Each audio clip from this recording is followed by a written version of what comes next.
What if a greedy merchant, trying to cheat an honest man, ends up trapping himself in his own lie? This real-life courtroom drama from 1506 Frankfurt will leave you speechless. A wealthy merchant arrived in the city for business, carrying a wallet filled with 800 gold coins. But fate had other plans. He lost his wallet somewhere along the way. Frantically searching everywhere, he found no trace of it. By sheer coincidence, a poor carpenter walking down the street spotted the wallet. He was a deeply religious and honest man. Instead of keeping the money, he thought, the owner must be looking for it. I'll wait for him to claim it. The next morning, the carpenter attended church as usual. During the sermon, the priest made an announcement. A merchant has lost 800 gold coins in this city. If anyone finds them, he will receive a 100-coin reward for returning them. Hearing this, the carpenter stepped forward and handed the wallet to the priest. The merchant arrived, relieved to see his wallet again. But just when it was time to give the promised reward, his greed took over. There were 900 gold coins in my wallet, not 800, the merchant falsely claimed. This carpenter must have stolen 100 coins. I won't give him anything. The carpenter was shocked, but remained calm. I returned the wallet exactly as I found it, he insisted. The priest defended him, saying, I know this man. He is honest and would never steal. But the merchant refused to back down. The argument grew heated, and soon the matter was taken to the Frankfurt courthouse. The judge carefully listened to both sides. Then he turned to the merchant and said, If you are telling the truth that your wallet contained 900 coins, will you swear on the Bible? Without hesitation, blinded by greed, the merchant placed his hand on the Bible and swore, Yes, my wallet had 900 gold coins. Next, the judge asked the carpenter, How many coins did you find in the wallet? The carpenter honestly placed his hand on the Bible and said, 800 coins, Your Honor. The courtroom fell silent, waiting for the judge's verdict. The judge took a deep breath and declared, The carpenter found 800 gold coins, while the merchant swore that he lost 900. This means the wallet the carpenter found cannot be the merchant's. Therefore, since no rightful owner has come forward, the 800 coins now legally belong to the carpenter, and the merchant may continue searching for his lost 900 coins. The greedy merchant, who tried to cheat an honest carpenter, had been outsmarted by his own lie. Humiliated and furious, the merchant stormed out of the courtroom. He had come expecting to cheat a poor carpenter, but instead he had lost his money and his reputation. That carpenter made a fool out of me, he muttered under his breath.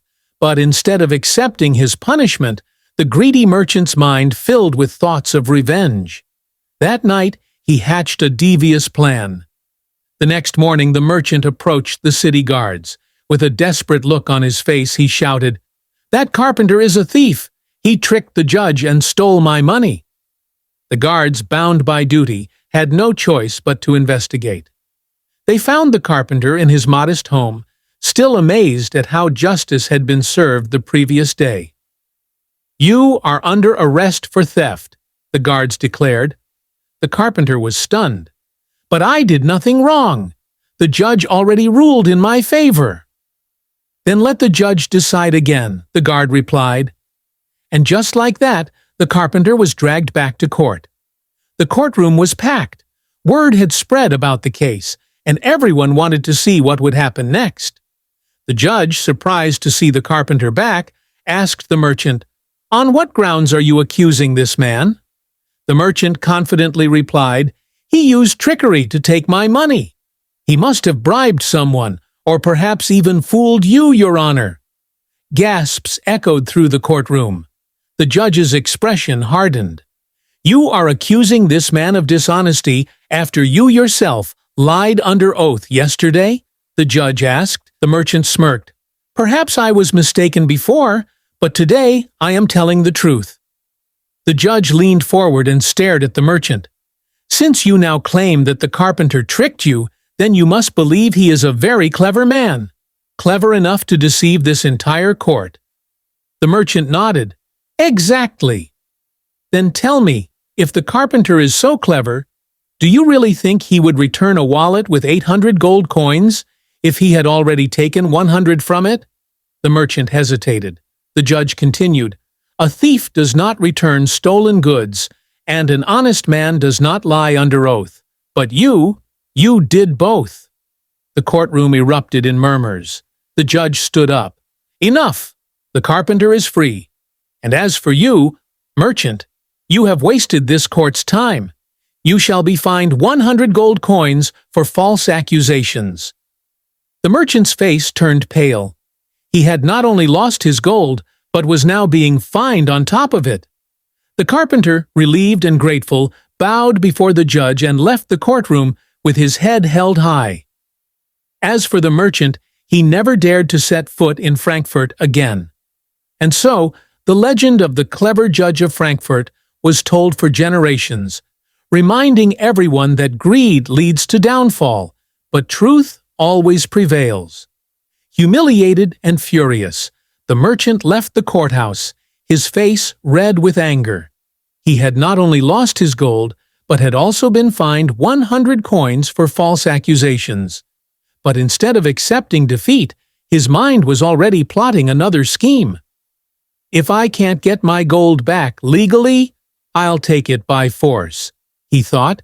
Ruled in his favor, but let's see how justice helps him in the dark, the merchant sneered. The next evening, as the carpenter was walking home from work, he took a shortcut through a narrow alley. Suddenly, two shadowy figures jumped in front of him. Hand over the gold, old man, one of them growled, drawing a dagger. The carpenter's heart pounded. He immediately understood. This was no random robbery. The merchant was behind this, but just as the thieves reached for his money pouch, a loud whistle echoed through the alley. Before anyone could react, city guards rushed in, swords drawn. "Drop your weapons!" the captain shouted. The thieves, realizing they had been caught red-handed, tried to escape, but they were quickly tackled and restrained. The carpenter, still shaken, looked up in relief as the judge himself stepped forward from the shadows. "Looks like your plan failed, merchant," the judge said coldly. The next morning the merchant stood on trial again, this time for attempted robbery and conspiracy. The thieves, hoping to save themselves, confessed immediately. "The merchant paid us to steal the gold," they admitted. The judge looked at the merchant with disappointment. "You have proven yourself not only greedy, but also dishonest and criminal. This court now sentences you to 1 year in prison and a fine of 200 gold coins." The merchant's face went pale. His own greed had destroyed him completely. As the guards dragged the merchant away, the judge turned to the carpenter. "You have shown honesty, patience, and courage.